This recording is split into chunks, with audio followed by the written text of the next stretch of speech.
As summer vacations start to come to an end and back to school shopping is in full swing, I'm reminded of that great sense of hope that came with the start of a new school year.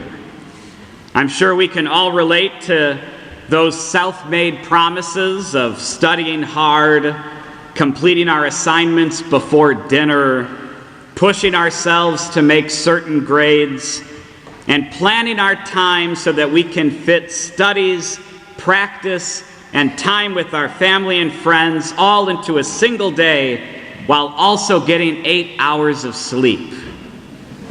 That's possible, right? This time of year always gives us that sense of hope. Just like the first of the year gives us new hope that we'll stick to that new diet or exercise routine so that our bodies are ready for the beach come June. These visions that we have in our mind's eye of us being that perfect student or healthier individual are our own visions of transfiguration. In the gospel we just heard, Matthew tells us of the vision Peter, James, and John witnessed as Christ transfigured before them. Jesus was showing these three apostles a vision of the resurrection.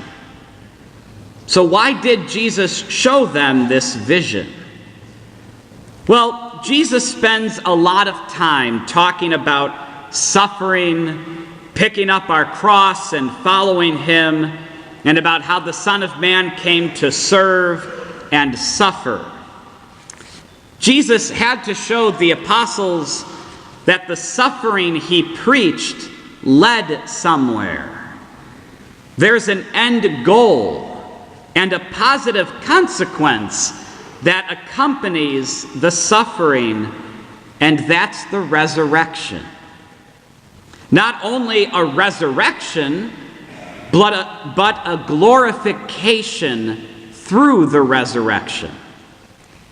And my brothers and sisters, we need to pay attention to the glorification that happens through the resurrection. If we just rose from the dead, then there's no difference between Jesus and zombies. We don't just rise from our graves. Rather, God glorifies our bodies. Remember when Jesus appeared to Mary Magdalene after his resurrection? Mary didn't recognize Jesus. She thought he was the gardener. And that's what will happen to our bodies. They will be perfect. So Jesus is showing the apostles this vision so that they know that the suffering awaiting them isn't in vain. Being a perfect student and getting good grades isn't easy, and it's not supposed to be. If our parents and teachers don't push us, then we'll never grow. We need the challenge and the cross, that is schoolwork, to help us grow in wisdom and knowledge. Working out and dieting is awful, and I absolutely hate it. But being healthy and physically fit isn't easy. It requires discipline.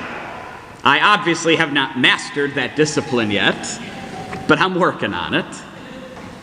And it's the same for all of us awaiting the resurrection. Being a disciple of Jesus and joining him in the resurrection isn't easy, and it isn't supposed to be. Suffering like our Lord did is part of the process. Taking up our cross is part of the process. Answering positively to Christ's invitation to take part in his resurrection means suffering, but it also means coming to the holy sacrifice of the Mass like we are today. Answering positively to Christ's invitation to take part in his resurrection means praying daily.